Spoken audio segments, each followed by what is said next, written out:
แล้วเอามาเล่าปะเสี่ยงเอามาเล่าก็ยังตอนอาตมาวางหมากไปว่าจะเอาทำเกิงหลังโอ้พอทำผูกได้ก็แยว เอาไปว่าสุมาอภัยสถาญาติโยมเนอะเอานิทานดีกว่าเนาะเอานิทานมาเล่าดีกว่ามันคงจะพอดีกับเวลาแต่ว่านิทานก็ไม่ใช่เป็นนิทานปรัมปราไม่ใช่เป็นนิทานพื้นบ้านแต่เป็นนิทานชาดกเป็นนิทานชาดกเอามาเล่าให้สถาญาติโยมได้ฟังกันปอท่านน่าจะปอเหมาะปอควรกับการเวลาที่จะได้เทศจะได้เล่าให้สถาญาติโยมเพื่อบ่ให้เป็นการเสียเวลาอาตมาภาพก็จะได้ถือโอกาสเล่าชาดกนิทานเรื่อง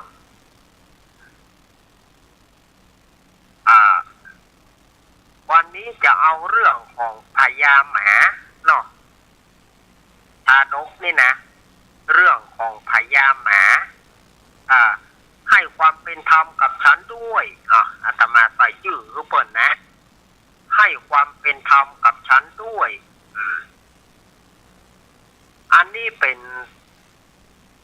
ในสมัยก่อนพระพุทธเจ้าของเรา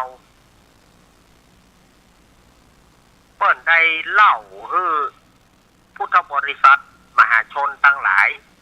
ได้ฟังว่าในอดีตชาตินั้นพระพุทธเจ้าของเรานั้นในชาติก่อนได้เสวยชาติเป็นพญาหมา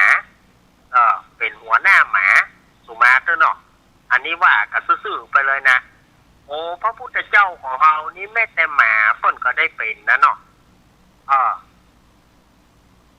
แต่ว่าเปิ้นเป็นหมาชั้นสูงหน่อยเป็นหัวหน้าเป็นพญาหมาเปิ้นก็ได้เป็นหมาธรรมดาในครั้งนั้นสมัย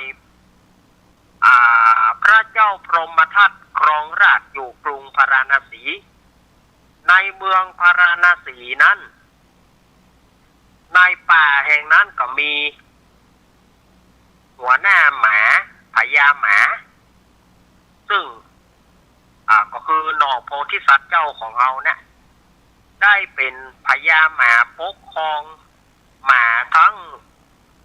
อาณาจักรของเปิ้นนั่นเนาะได้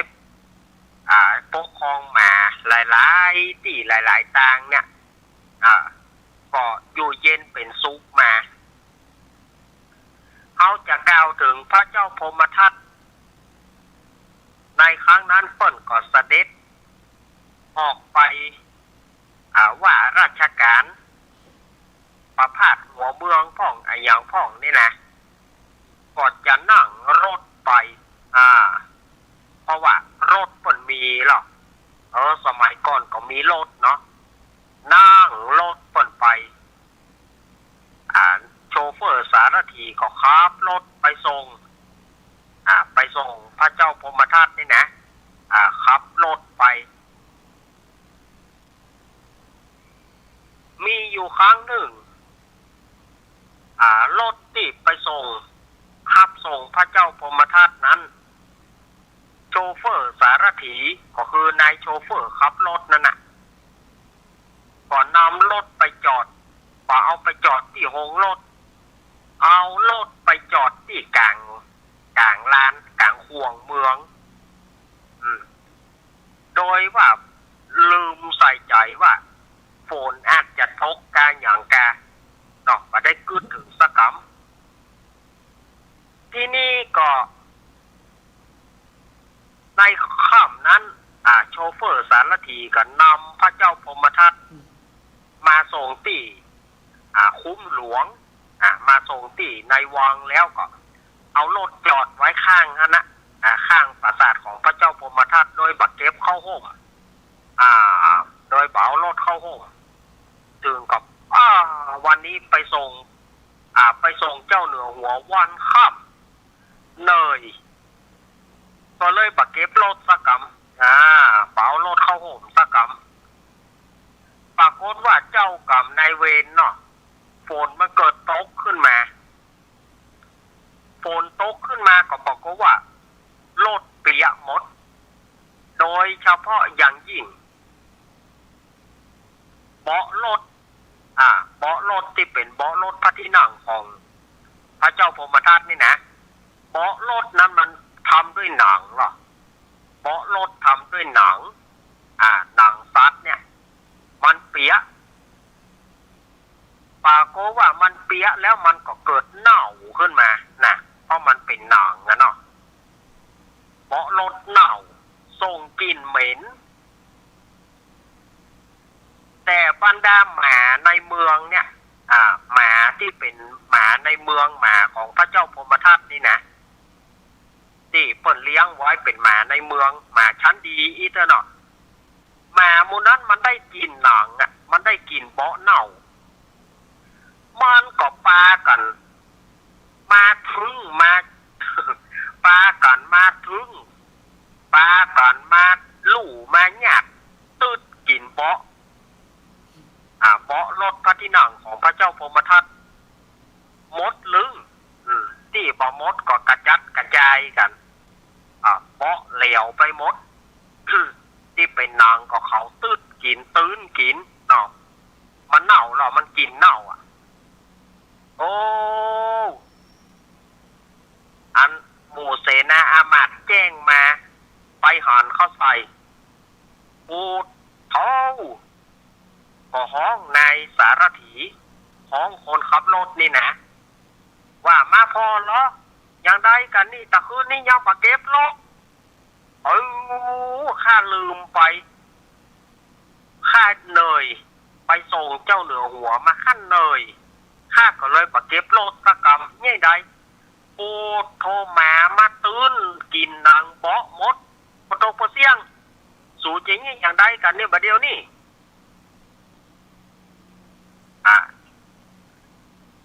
ก่อนที่นี่ก็เอาล่ะโชเฟอร์สารถีนายขับรถของพระเจ้าพรหมทัตนี่ก็เอาละตายละกูปะตายคำนี้จะตายคำใดก็เลยไปทูลเจ้าเหนือหัวไปทูลพระเจ้าพรหมทัตขอเดชะพระอาญามีพ้นเก้ามีหยังพระเจ้าพรหมทัตถามอันอันอะหยังอันมี3อันแล้วนะตอบมาอัน3 บวก 3เป็น6อันเป็น9อัน13ว่ามาว่าอย่างไรป่าเดียวนี้อันหนังเบาะรถของพระองค์มอมฉันลืมเก็บพระเจ้าค่ะแต่คืนนี้บัดได้เก็บรถเข้าโฮงสักกรรมหมาจรจัดหมารอบนอกเมืองเนี่ยมาตื้นกินหนังเบาะมดพระเจ้าค่ะแฮ่พระเจ้าพรหมทัตแฮ่ป่าเดียวนี้ไปว่าหมานอกเมืองกะหมาในเมืองเอานี่มันแบบเนี้ยพระเจ้าค่ะนี่หรออันก็ไล่กำจัดพระเจ้าพรหมทัตก็ไล่กำจัดหมาที่อยู่หมาเป็นหมาจรจัดหมานอกเมืองเนี่ยเอาเสนาอามาตย์ไปฆ่าทั้งหมดเลยฆ่าทั้งมันเสี่ยงมีรับสั่งหรอพระเจ้าพรหมทัตหมู่นั่นก็ปากันไล่บุกหมาสดาญาติโยมปากันไล่บุกหมานอกเมืองนะหมาเจ้าบ้านเจ้าจองหมาเสนาอามาตย์หมาอย่างที่อยู่นอกเมืองถูกหมู่ทหารไล่ฆ่าหมดโดยที่หมาในเมืองนี่บอกว่ากำไรเพราะเขาเชื่อว่าหมาในเมืองแบบนี้อย่างนั้นหมาในเมืองคงแบบปัตตะกะตะก้อนอันนี้ต้องหมานอกเขาก็ไล่ฆ่าหมาหมู่ชนบทต่างๆไล่ประกาศเครื่องตามสายประกาศเครื่องกระจายเสียงโหล1 2 3วันนี้เจ้าเหนือหัวซองมาด่วนกำจัดหมาทั้งหมดหมาภัยเลี้ยงไว้บ ประเดี๋ยวนี้เขาจะมากำจัดนี่หรอปากกับปุ๊บปากกับปุ๊บ โอ้จนมูมาตั้งหลายโคเหลือน้อยเต็มทีละมาตั้งหลายเหลือน้อยเต็มทีโอ้จะไปหาที่จ้างที่เปิงไหนเนี่ยเอาหมู่เฮาก็ถูกฆ่าไปติ๊กๆละพี่น้องเฮา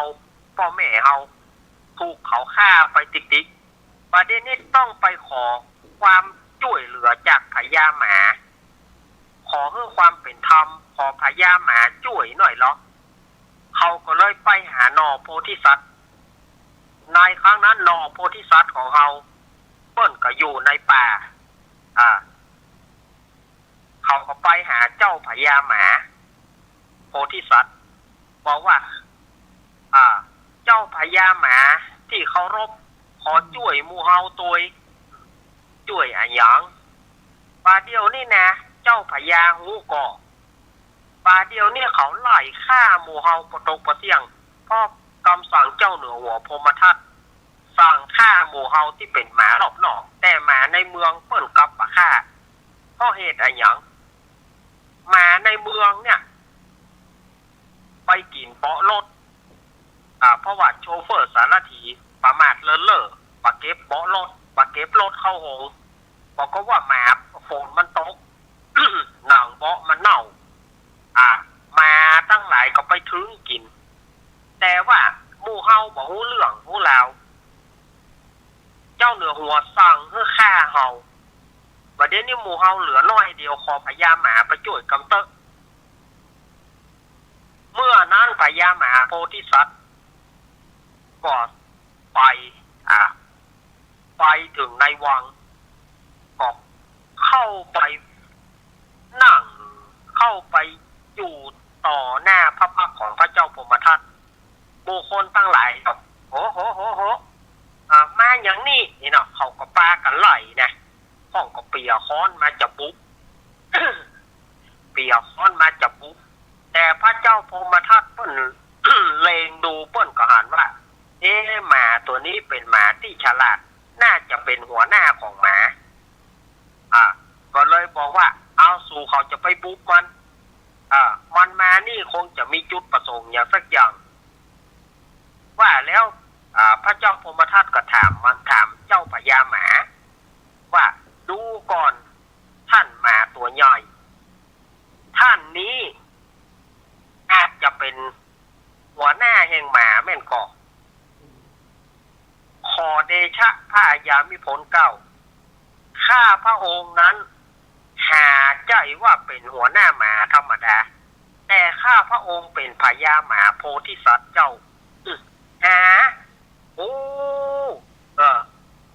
เจ้าเป็นพญาหมาก่อนกะแม่นแล้วพระเจ้าค่ะอันก็มา ขึ้นมานั่งเต้นที่เฮานั่งนี่ขึ้นมานั่งเต้นเกี่ยวเต้นอาสนะที่เฮานี่ ขึ้นมานั่งบัลลังก์นี่พระเจ้าพมทัตก็อุ้ม พญาหมาโพธิสัตว์ขึ้นไปนั่งบนบัลลังก์แล้วก็ถามที่มาที่ไปว่าท่านมาเพื่อจุดประสงค์อะไรอย่างพญาหมาโพธิสัตว์บอกว่าพระองค์สิ่งที่พระองค์ทำเนี่ยพระองค์ได้พิสูจน์แล้วหรือยังพญาหมาถามยามนั้นพระเจ้าพมทัตก็ถามว่าพิสูจน์อะไรอย่างจะให้เอาพิสูจน์อะไรอย่างพอพระองค์ห้ามสั่งให้ฆ่าหมานอกเมืองโดยที่พิจารณาว่าหมาในเมืองเป็นต้นเหตุหรือไม่พระเจ้าพมทัตก็บอกว่าหมาในเมืองเนี่ยบ่ได้ตะกะตะก้อนหมานอกเมืองหมาจรจัดนั่นแหละเป็นผู้ตะกะตะก้อนมากินหนังเพราะโลดของเฮาไม่ใช่พระเจ้าค่ะนี่พญาหมาว่าไม่ใช่พระเจ้าค่ะหมาในเมืองนั่นแหละเป็นผู้ที่ไปกินหนังเบาะรถหมานอกเมืองบ่สามารถจะเข้ามาได้หมานอกเมืองจึงบอกมีความผิดแต่พระองค์พิจารณาให้ดีๆพระองค์ได้พิสูจน์แล้วได้ ถึงรู้ถึงที่แท้จริงมาได้พิสูจน์เทื่อหานพระองค์ก็จึงสั่งฆ่าหมานอกเมืองไปอย่างหมดแล้วเราจะทำอย่างไรแล้วท่านพระเจ้าพมทัตบอกก็ต้องพิสูจน์กันเอาหมาในเมืองมารวมกันเอาหมานอกเมืองที่เหลือมารวมกันแล้วข้าพระองค์จะให้พระองค์พิสูจน์ง่ายๆก็เลยปากันยับหมาในเมืองมาตึงหมดยับหมาในเมืองมาเอามารวมกันมัดรวมกันแล้วก็เอาหมานอกเมืองที่เหลืออยู่มาแล้วพระเจ้าพมทัตก็ถามพญาหมาโพธิสัตว์ว่าท่านเจ้าพญาหมาแล้วท่านจะให้เราพิสูจน์อย่างใดไม่ยากเลยพระเจ้าค่ะขอเพียงพระองค์เนี่ยเอาเปียงเน่าเอาเปียงเน่าผสมน้ำแล้วขยำแล้วเอากรอกปากหมาถ้าเอาโดยเอากรอกปากหมานอกเมืองก่อนแล้วให้มันสำรอกออกมาถ้าหมาในเมืองในหมานอกเมืองสำรอกออกมาเป็นเบาะข้าพระองค์จะยอมให้พระองค์ตัดคอแต่ถ้าหมาในเมืองได้กินไอเปียงเน่าไปแล้วแต่ถ้าเกิดว่าหมาในเมืองสำรอกมาพระองค์สำรอกออกมาแล้วกลายเป็นมีเบาะลดออกมาตัวแต่ได้ว่าหมาในเมืองเนี่ยเป็นผู้กินแล้วพระองค์เนี่ยจะต้องปล่อยหมานอกเมืองทั้งหมดเลยก็ได้พระเจ้าพมทัตก็เลยสั่งทุกคนทั้งหลายไปหาเนื้อไปหาเปียงเน่าไปหาเปียงเน่ามาเอาเปียงเน่ามาขยำกับน้ำแล้วเอากรอกปากหมานอกเมืองก่อนเมื่อเอากรอกปากหมาเนี่ยมันได้กินเปียงเน่ามันก็แหกออกมาสุมาญาติโยมเปิดกินข้าวเนอะหมามันก็แหกออกมาแต่ปรากฏว่าบ่มีเบาะเพราะว่าในแหกนั้นบ่มีเบาะออกมาก็เลยยับหมาในเมืองมาแล้วก็เอาเปียงเน่าเนี่ยขยำกับน้ำกรอกปากหมาในเมืองบอกว่าหมาในเมืองเนี่ยแหกออกมาเมื่อหมาในเมืองแหกออกมาก็บอกว่าเบาะออกมาเป็นริมพระเจ้าพมทัตก็จึงปัดเลี้ยงดีบอกว่าดีเฮาก็ฮู้ต้นสายปลายเหตุเขาก็บอกฮู้เป็นว่าหมาในเมืองเนี่ยโลนี่เอาไปบุกเพื่อหมดเอาไปบุกเพื่อเสี่ยงเหรอหมาในเมืองเนี่ยเลี้ยงไว้เสียเข้าสุกเปลืองเข้าสุกแต่เจ้าพญาหมาบอกว่าดูก่อนพระองค์อันนี้เป็นความเล่อของโชเฟอร์สารถีของพระองค์เป็นความประมาทเล่อจะไปโทษหมาบ่ได้หมามันได้กินหนังเน่ามันก็จึงไปกินถ้าจะลงโทษก็จึงลงโทษโชเฟอร์สารถีนั่นแหละพระเจ้าพมทัตก็จึงรับสั่งนำโชเฟอร์สารถีหรือว่าคนขับรถไปประหารชีวิตแต่เจ้าพญาหมาโพธิสัตว์ขอไว้คือลงโทษโบย50 ทีโบย50 เตื้อเลยถูกโชเฟอร์สารถีนั่นก็เลยถูกโบย50 เตื้อแล้วก็โบยไปแล้วมาตั้งหลายก็ถูกปล่อยออกไปสู่อิสรภาพของฝ่ายของมันอันนี้ส่วนพระเจ้าพมทัตก็เลี้ยงพญาหมาโพธิสัตว์จนถึงเสี่ยงอายุไขพระพุทธเจ้าเปิ้ลก็ได้เทศนาเรื่องนี้ชาดกเรื่องนี้ขึ้นมาแล้วเปิ้ลก็ยกว่าอ่านว่าโชเฟอร์สารถีในครั้งนั้นหากมาได้พระเทวทัตเห็นในการบัดนี้ส่วนอ่านว่าพระเจ้าพมทัตก็ได้มาเป็นพระอานนท์ส่วนเจ้าพญาหมาในครั้งนั้นก็หากว่าเป็นเราตถาคตในการบัดนี้แหละเมื่อจบพระธรรมเทศนานั้นเราพุทธบริษัททั้งหลาย ก็ได้ถึงธรรมวิเศษมีประเทศว่าโสดาสกิทาคานาคาระหันตามบุญสมปานแห่งตนอันได้กระทำมาในกาละอันนี้แหละนี่ที่ตังกิยาสังวรนาวิเศษจากห้องเหตุทำเรื่องพญาหมาขอบังคมสมเด็จเสด็จอ่ะ ง่ายๆนะอาตมาภาพเตดง่ายๆฉบับกระเป๋าหิ้วฉบับกระเป๋าหิ้วเอาละเหลือเวลาแถมเพียง2-3เหลือเวลาแถม5 นาทีอาตมาภาพอย่าเปิดสายอย่ากำสถาญาติโยมแต่โทรมาที่083-761-1775ห้ามโทร089อาตมาออกหน้าใหม่ถ้าจะโทรมา083-761-1775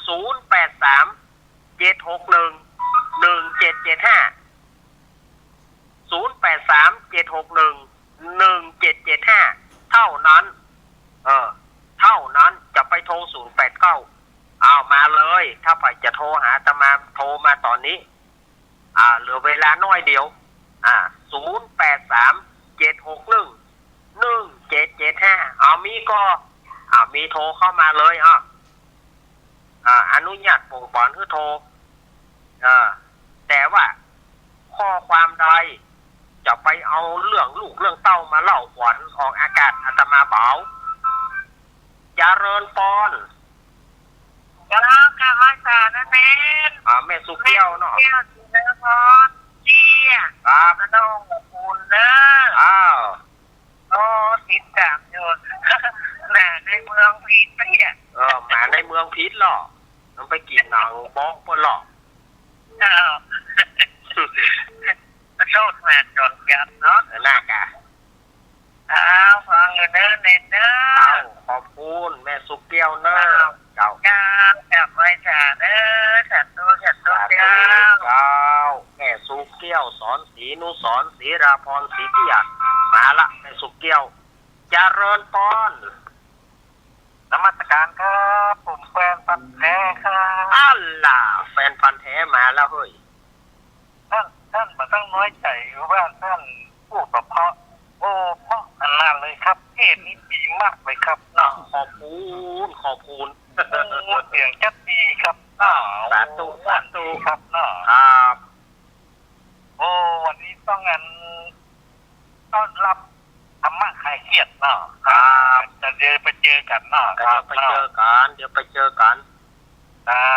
โทรมาขอใจท่านนะครับขอบคุณสมัสการไอแฟนพันธุ์แท้เนาะนี่ขึ้นประจำ104นะป้อนานอินสมป้อนาน74จะประจำได้สวัสดีค่ะนมัสการครับผมแฟนพันธุ์แท้เนี่ยนะครับป้อนาน74ไทยรักฟังอยู่เลยไอแฟนพันธุ์แท้วางสายนึกกามเดี๋ยว083-761-1775มีก็ถ้ามีโทรมาเนอะสัก2 สายถ้าจะพอดีเนาะวันนี้ครับสายน้อยเมาเหล้าม่วนไปเฮ้ยเมาเหล้านิทานของม่วนไปจิกคอเจริญปอนเจ้าวันนี้ฟังเจ้าแม่สายทองทันยะเกี้ยว